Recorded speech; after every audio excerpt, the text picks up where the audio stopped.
신약성경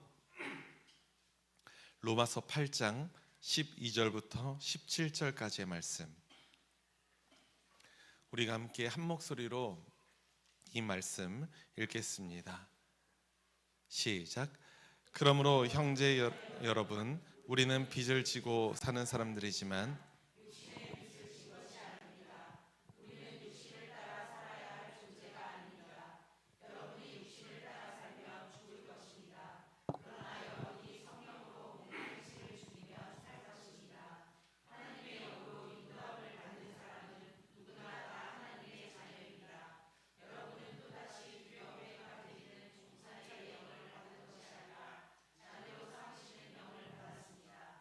그래서 우리는 그 영으로 하나님을 아빠, 아버지라고 부릅니다.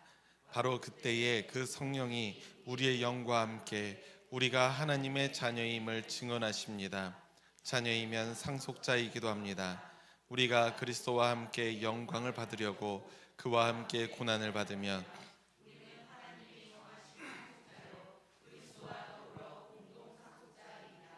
아멘, 아멘, 아멘. 할렐루야. 얼굴 한번 활짝 펴보시죠. 할렐루야. 네.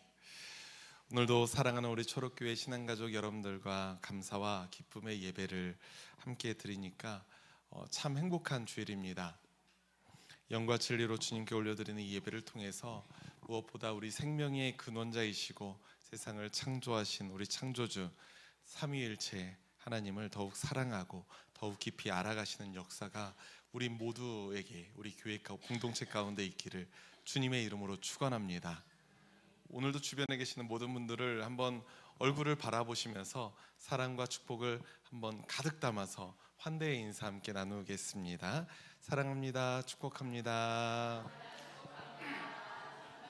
네, 좋네요. 좀 전에 몇 분이 손가락을 이렇게 하시면서 다른 손가락이면 안 되고요. 이 두 손가락이어야 됩니다. 예전에 어떤 우리나라의 역대 대통령 중에 한 분에게 이거 세상 물정을 잘 모르시는 분이신지 약간 희한하게 가운데 손가락까지 함께 써서 이상한 손가락으로 하신 분이 계셨어요. 그러지 마시고 우리 두 손가락 한번 살포시 이렇게 하트를 만들면서 옆에 분들에게, 앞뒤에 있는 분들에게도 한번 다시 한번 축복합시다. 사랑합니다. 축복합니다. 사랑합니다. 축복합니다. 네. 네. 사랑합니다. 축복합니다. 이 말에 우리의 매주 하는 고백이잖아요.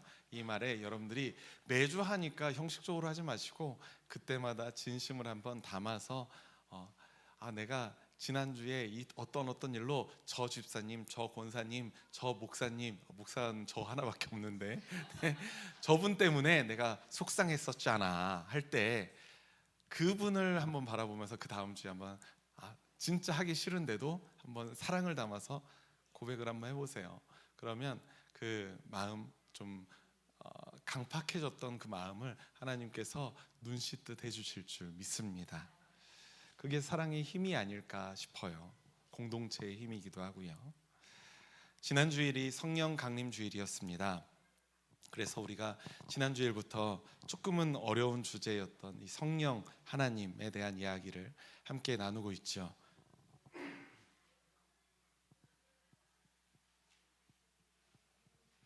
성령 하나님은 어떤 분이시고 또 성령 하나님은 우리 안에 어떤 일을 행하시는가, 이것에 대한 이야기를 우리가 몇 주간 나눌 것입니다.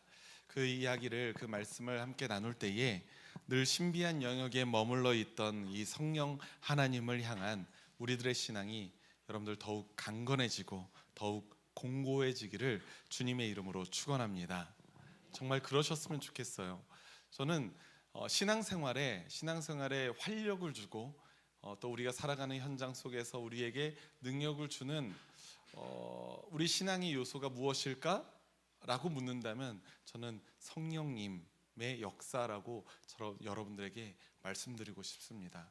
그냥 우리가 어떤 신비한 무언가를 주는 분으로만 여기지 마세요. 성령님은 단지 그 일만 하시는 분이 아니에요. 그 일은 오히려 성령님의 하시는 일 중에서 극히 일부분, 바울도 그렇게 말해요. 극히 일부분이라고 이야기를 합니다.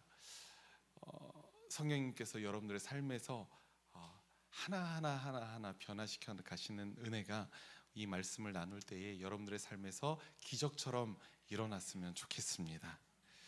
성령 강림 후 첫 번째 주일인 오늘, 이 날은 감리교회의 절기로는 또 다른 의미를 가진 날입니다. 존 웨슬리 목사님이 영국 올더스게이트에서 회심하신 지 무려 286년을 기념하는 웨슬리 회심 기념 주일인 것이죠. 여러분, 회심이 무엇입니까? 회심. 저명한 복음주의 설교자였던 마틴 로이드 존스 목사님의 말씀에 따르면 회심이라는 것은 새로운 본성이 옛 모양의 삶을 그치고 새로운 삶을 시작하는 첫 번째 행위라고 아주 어렵게 표현을 하셔서, 저는 마틴 로이드 존스 목사님의 책을 저도 꽤 읽었거든요. 한국 교회 목사님들이 그토록 사랑하는 목사님이세요.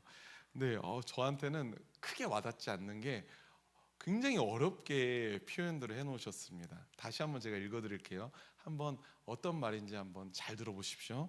회심이란 새로운 본성이 옛 모양의 삶을 그치고 새로운 삶을 시작하는 첫 번째 행위, 이렇게 말할 수 있습니다. 이거 곱씹어 보면 그렇게 어렵지 않습니다. 그런데 조금 더 쉽게 말하자면 이거예요. 회심이라는 것은 이전의 삶의 방식에서 우리가 새로운 삶의 방식으로 변화되어 있는 어떠한 첫 번째 첫 걸음이라고 말할 수 있는 겁니다. 그렇기 때문에 회심에는 반드시 회개와 믿음이 필요하다고 로이드 존스 목사님이 말하기도 합니다. 이것에는 저는 극 공감합니다. 회개와 믿음이 우리에게 필요해요. 이전의 죄의 방식을 돌이키는 회개가 필요합니다. 그리고 그뿐만 아니라 그 이후에 우리가 새로운 삶을 살아갈 수 있는 그러한 믿음이 필요하다는 거죠. 회개와 믿음, 이것이 회심의 핵심 요소입니다. 우리 초록교회 성도님이라면 모두 이제는 아시겠지만 회개라는 것은 죄인들이 책임을 피할 수 있는 어떠한 맞는 키가 결코 아닙니다. 내가 죄를 짓더라도 내가 회개했으니까 나는 이제 자유해. 내가 회개라는 맞는 키를 갖고 있으니까 이런 것쯤은 내가 해도 되잖아, 이런 거예요. 그런 게 아니에요. 맞는 키가 결코 아닙니다. 자신이 회개할 수 있으니까 자유롭게 내가 죄를 지을 수 있다라는 이런 발상은 기독교 복음일 수가 없는 것이죠. 죄인된 자신의 연약함과 죄악들, 악함을 고백하는 것이 회개인데요, 변화된 믿음의 삶으로 이어지는 그러한 믿음으로까지 이어지지 않는다면 그 회개는 빛을 잃고 맙니다. 달리 말하면 참된 회개가 아니라는 것이죠. 회개는 입에만 머물러 있으면 안 된다는 거예요.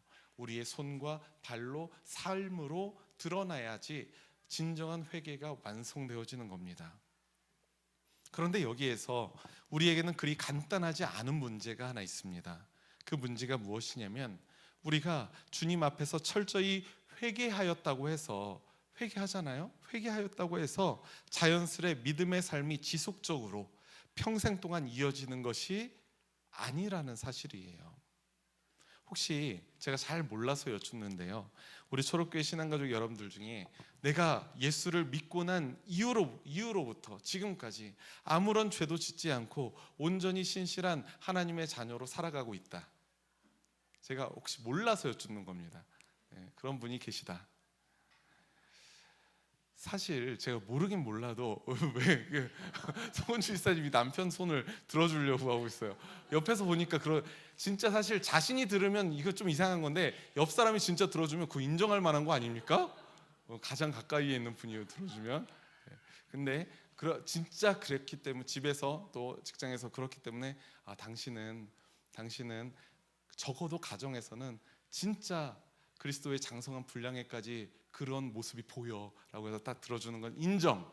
그런데 한편으로는 당신 한번 망신 당해봐라. 저는 서근주 집사님의 마음은 전자인 줄 믿습니다.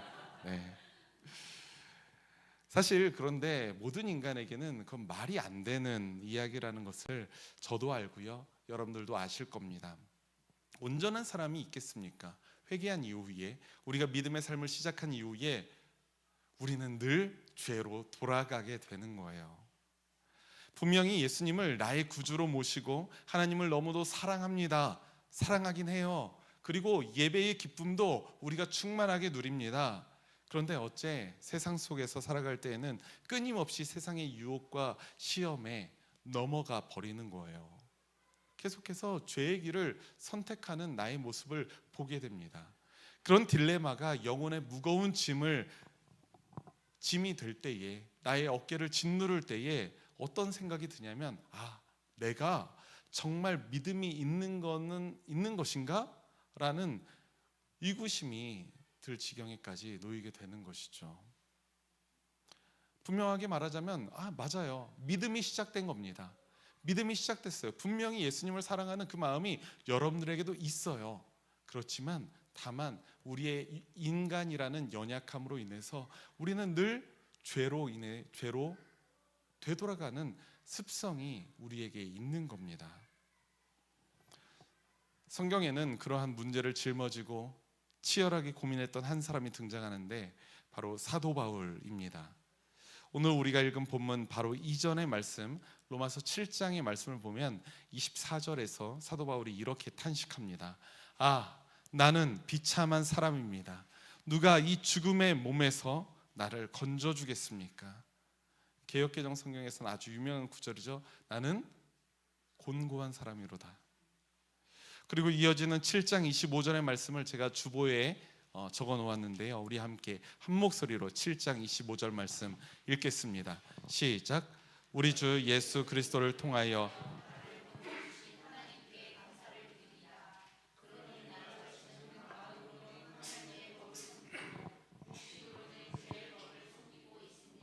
아멘. 이 말이 무슨 말인가요? 하나님께서 예수님을 통해서 자신을 죄에서 구원하신 은혜를 깨닫고 감사하고 있어요. 그의 삶에 그러한 기쁨이 있습니다. 그래서 마음으로는 하나님의 법을 섬기기로 뜨겁게 결단합니다. 그런데 여기까지는 아주 좋은데, 문제는 자신의 욕심으로는 여전히 죄의 법을 따르고 있다는 것, 그것을 스스로 발견했다는 것 아니겠습니까? 사도 바울은 자신이 아직 회개하지 못했고 믿음이 생겨나지 못했기에 비참하다고 여기는 게 아니에요.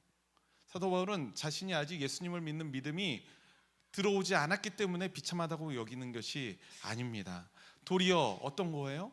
회개하고 주님의 은혜를 깨닫고 믿음의 삶을 살려고 마음까지 결단했는데 삶의 현장 곳곳에서는 여전히 죄의 법을 따르는 그 이전의 삶을 살고 있는 자신의 모습에 비참하게 여기는 것입니다. 그런데 제가 여기에서 여러분들에게 분명하게 말하는 것은, 여러분들 그러한 비참함을 여러분들도 느껴보시기 바랍니다. 네, 역시 이 구절에서는 여러분들 아멘 안 하실 줄 알았어요. 근데 진심으로 그러한 비참함을, 그러한 자신에 대한 절망을 여러분들 느끼시기 바랍니다. 이게 왜 그러냐면, 내가 죄 짓는지 몰라요. 내가 비참한 인생을 사는지 몰라요. 내가 하나님을 따르고 있지 않음을 몰라요. 그러면서 죄를 짓고 살아요. 그러면 비참할까요? 안 할까요? 스스로 썩 괜찮은 삶을 살고 있다고 여길지도 모릅니다. 왜요? 기준이 없기 때문에. 죄의 법을 따르면서 살아가고 있잖아요. 그런데 죄의 법을 따르는 삶을 자신이 아직 예수님을 만나지 못하여 모를 때 비참하겠습니까? 안 하겠습니까? 당연히 안 하죠. 그런데 내가 이제 예수님을 알고 예수님을 사랑하고 믿고 이제 내가 또 다른 법, 하나님 나라의 법을 따라서 살아가야 하는데, 문제는 그것까지는 내가 알겠는데, 결단까지 했는데 내가 실제로는 그 길을 못 따라가는 거예요. 그럴 때 우리는 비참함을 느끼는 거죠. 그래서 저는 사도 바울이 이 말씀에서 말하는 이 비참함을 일컬어 거룩한 비참함이라고 이야기하고 싶습니다. 우리 초록교회 신앙가족 여러분들도 예수님을 믿는 그 믿음과 신실함 가운데 이러한 자신에 대한 절망, 자신에 대한 비참함, 그래서 비참함이 오히려 의의 길로 우리를 이끌어갈 수 있는 소망이 될 수 있지 않겠습니까? 그 거룩한 비참함을 느끼시는 그러한 은총이 여러분들에게 있기를 간절히 소망합니다. 그런데 이제 로마서 7장의 말씀이 맞춰지고 8장으로 넘어가면서 조금은 다른 사도 바울의 뉘앙스가 느껴집니다. 8장 1절에서부터 바울이 이렇게 이야기하고 있는 거예요. 예수 그리스도 안에 있는 사람들에게 정죄함이 없다는 것을 선포하고 있기 때문입니다. 분명히 회개한 이후에도 여전히 죄의 법을 따르고 있는데, 여전히 죄를 짓고 있는데 어떻게 정죄함을 받지 않는다고 말하는 것인가? 그 이유가 로마서 8장 2절 말씀에 있죠. 우리 8장 2절 말씀 함께 읽겠습니다. 시작. 그것은 그리스도 예수 안에서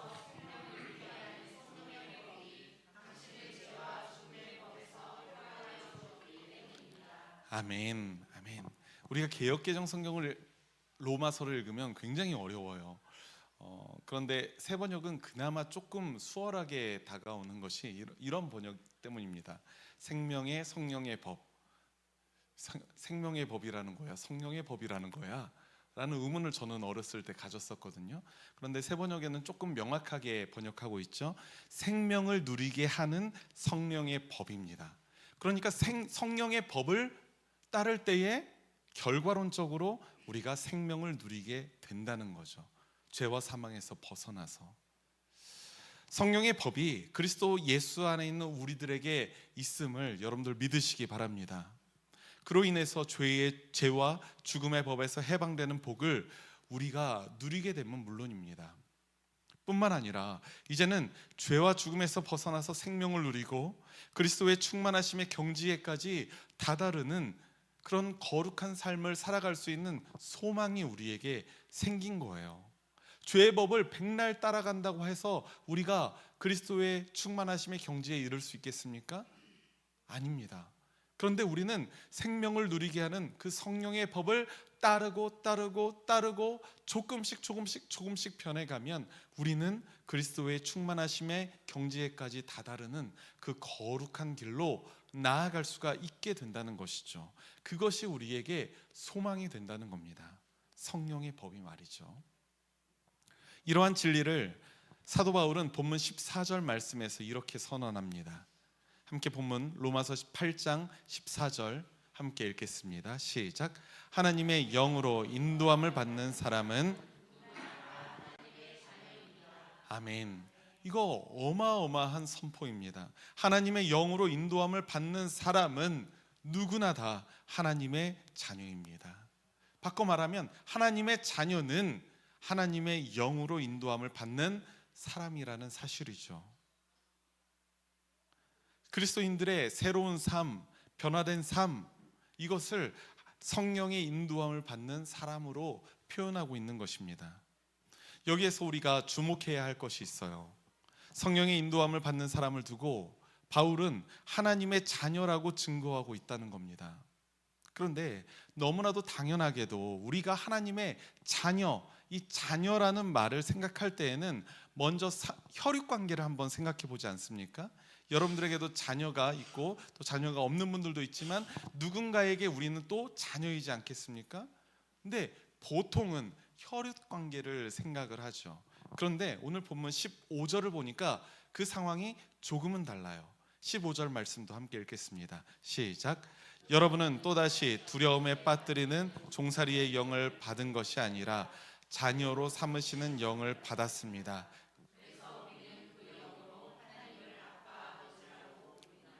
아멘, 아멘. 이 말씀에서 자녀로 삼으시는 영이라고 말하고 있죠. 우리 한번 따라해 봅시다. 자녀로 삼으시는 영. 네, 이 자녀로 삼으시는 영이라는 성령님에 대한 독특한 표현이 등장하는데요. 이 개역개정 성경 번역으로는 양자의 영이라고 합니다. 양자의 영. 조금 이상해요. 조금 더 정확하게 하자면 양자로 삼는 영이라고 하는 게 낫겠죠. 근데 양자의 영은 양자가 갖고 있는 영인 것 같은 느낌이 있죠. 그래서 새번역 성경이 번역이 개역개정보다는 훨씬 더 잘 되어 있다고 늘 저는 생각을 하고 있습니다. 정확하게는 자녀로 삼으시는 영이에요. 자, 그런데 그 의미를 한번 생각해 보십시오. 자녀로 삼는다. 그럼 이전에는 자녀로 삼기 이전과 이후가 있다는 것 아니겠습니까? 원래는 하나님의 자녀가 아니었다는 거예요. 일생 내내 받아들여질 자격 없는 죄의 종으로 살아왔던 우리였는데 15절 말씀에서는 이렇게 말하고 있죠. 두려움에 빠뜨리는 종살이의 영을 받아서 우리가 살아가고 있었는데 예수님의 십자가 은혜를 믿는 우리를 성령께서 하나님의 자녀로 받아들여지게 하신 것입니다. 자녀로 삼아 주시는 것입니다. 이게 얼마나 놀라운 성령의 은혜입니까? 그러니 이제 더 이상 죄의 종으로 살아갈 이유가 우리에게는 하등이 없어진 거예요. 우리는 하나님의 자녀가 되어서 성령의 인도하심을 따라서 완전히 새롭게 살아갈 자격을 얻었다는 사실을 믿으시기 바랍니다. 여러분들은 이제 죄의 종이 아닙니다. 죄의 자녀가 아닙니다. 하나님의 자녀가 되었습니다. 왜? 성령께서 우리를 하나님의 자녀로 삼아주셨기 때문에. 우리 주변에 계신 성도님들에게 이렇게 한번 선포해 볼까요? 이제 당신은 하나님의 사랑받는 자녀입니다. 이렇게 한번 선포해 봅시다. 시작. 이제 당신은 하나님의 사랑받는 자녀입니다. 이제 우리들은 하나님의 사랑받는 자녀입니다. 이것이 우리들의 정체성이에요. 그렇게 사랑받는 하나님의 자녀 안에서 성령님이 하시는 일, 그 중에 가장 중요한 사역은 무엇이냐면 우리를 인도하시는 겁니다. 성령의 인도입니다. 간혹 이 인도하심이라는 단어를 오해하는 경우를 우리가 보게 되는데요. 어떤 경우냐면 마치 트로트 가수인 서른도 씨가 불렀던 노래 중에 나침반이라는 노래가 있거든요. 혹시 아시나요? 가끔씩 어디 노래자랑 같은 데서 많이 들리는 노래이기도 합니다. 네? 이게 가사만 말고 노래로 하셔야죠.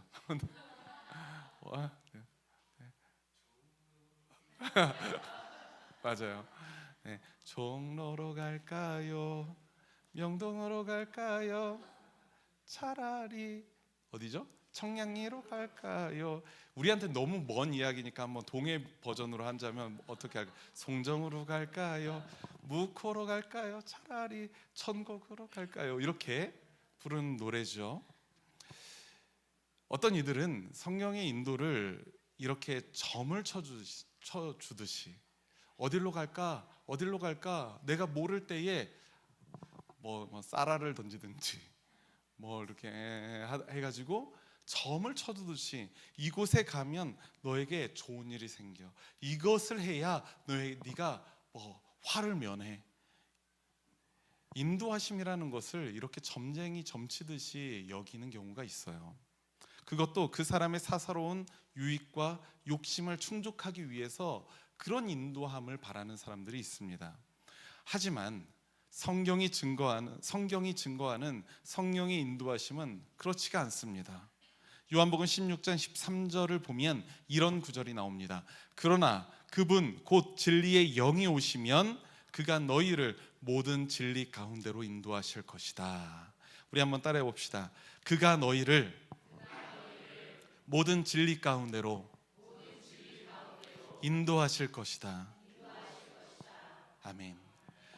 그러니까 성령님은 개개인의 사사로운 일들을 인도하시는 것이 아니라 진리 가운데로 인도하시는 거예요.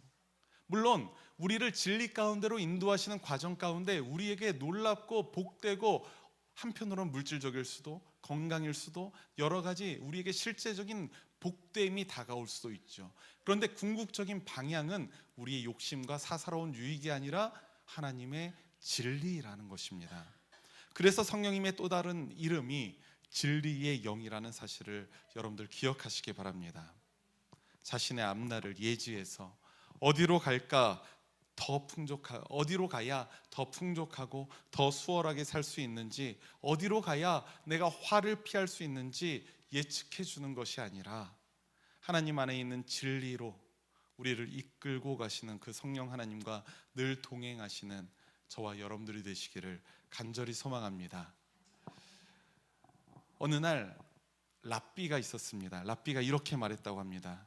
진리는 길에 널려 있는 돌멩이처럼 흔한 것이다. 그러면 제자가 무엇이라고 물었을까요? 선생님, 그렇게 흔한 것인데 왜 사람들은 진리를 터득하지 못합니까? 라고 당연히 물었겠죠. 사람들은 진리를 터득한 사람들이 많지 않잖아요. 다시 랍비가 이렇게 대답했다고 합니다. 그것은 사람들이 허리를 굽히기 싫어하기 때문이지. 허리를 굽히기 싫어하기 때문에 돌을 주울 수가 없단다. 허리 디스크 수술 후에 열심히 관리하면서 허리 숙여서 세수조차 하지 않는 저로서는 참 신금을 울리는 예화가 아닐 수 없습니다. 네. 저는 아직은 진리를 터득하기 이른가 봐요. 네. 우리 사랑하는 초록교회 신앙가족 여러분, 진리는 신비한 현상 속에 숨겨져 있는 놀라운 비밀의 문이 아닙니다. 오히려 진리는 우리 가까이에 있어요. 하나님이 사랑으로 창조하신 이 세계 속에, 하나님이 계시하신 이 성경 말씀 속에, 그리고 하나님께서 직접 우리에게 다가오신 성육신하신 우리 예수님 안에 진리가 있음을 믿으시기 바랍니다. 그곳에 진리가 있는 거예요. 어떤 신비한 놀라운 무언가에, 우리가 무엇을 해야 가까스로 얻을 수 있는 그 무언가에 진리가 있는 게 아니라는 겁니다. 우리나라에 있는 불교가 아닌 저쪽 동남아 쪽에 있는 불교, 대승불교, 그쪽이 소승인가요, 대승인가요? 그쪽이 소승이죠. 소승불교 쪽으로 가면 특별한 일을 합니다. 수행이라는 것을 하는데, 그냥 수행 벽 보고 앉아서 하는 게 아니라 고행이라는 것을 해요. 어떤 무거운 것을 들고 아니면 고통스러운 모습으로, 고통스러운 자세로 오랫동안 그 시간을 견디는 겁니다. 그래야 진리를 터득할 수 있다고 믿기 때문에 그래요. 그런데 우리는 그렇지 않잖아요. 우리 기독교식 복음은 뭡니까? 왜 복음이라고 합니까? 왜 기쁜 소식입니까? 우리는 무얼 하지 않았는데 하나님께서 우리에게 선물로 값없이 예수님을 떡하니 주셨어요. 진리를 선물로 은혜로 주셨다는 겁니다. 그렇기 때문에 우리는 기쁜 소식, 복음이라고 말하고 있는 것 아니겠습니까? 그렇지만 그 복음이, 그 진리가 우리에게 가까이에 있지만 우리의 허리를 굽혀 겸손하게 그 인도하심을 따라가지 않는 것이 문제 아니겠습니까? 성령의 인도하심을 따라 진리를 향하여 나아갈 수 없기 때문에 그렇습니다. 진리를 향해 나아가는 우리들의 발걸음을 성령님께서 인도하십니다. 왜요? 성령님은 우리를 진리로 인도하시는 분이니까, 진리의 영이시니까. 우리가 하나님의 사랑받는 자녀가 되었기에 성령의 인도하심을 따라서 풍성한 삶을 누릴 수 있는 자격을 얻었기 때문에 그렇습니다. 저와 여러분들에게 진리의 영이신 성령님의 인도가 약속되어 있습니다. 그러니 겸손히 성령님이 인도하시는 그 길을 사모하고 기도하는 주님의 백성들이 되시기를 간절히 소망합니다. 그래서 우리가 언제 어디서든 또 무엇을 하든 성령 하나님의 인도하심을 따라서 진리의 길을 걷고 하나님의 자녀된 특권과 또 책임을 아름답게 감당하시는 우리 초록교회 모든 신앙 공동체 되시기를 주님의 이름으로 축원합니다. 우리 함께 이 시간 주보를 보면서 이 말씀을 기억하면서 주보에 있는 공동체 기도 한 목소리로 기도하겠습니다. 시작. 죄의 종으로 살던 옛사람을 벗어버리고 하나님의 자녀로 살도록 우리를 새롭게 창조하신 하나님 아버지 감사합니다. 주님께서 보내신 성령께서 회개하고 믿음의 삶을 살아가는 우리를 인도하시는 줄 믿습니다. 인생의 여러 갈래 길 중에서 성령께서 인도하시는 진리의 길을 겸손히 따라가는 우리가 되길 소망합니다.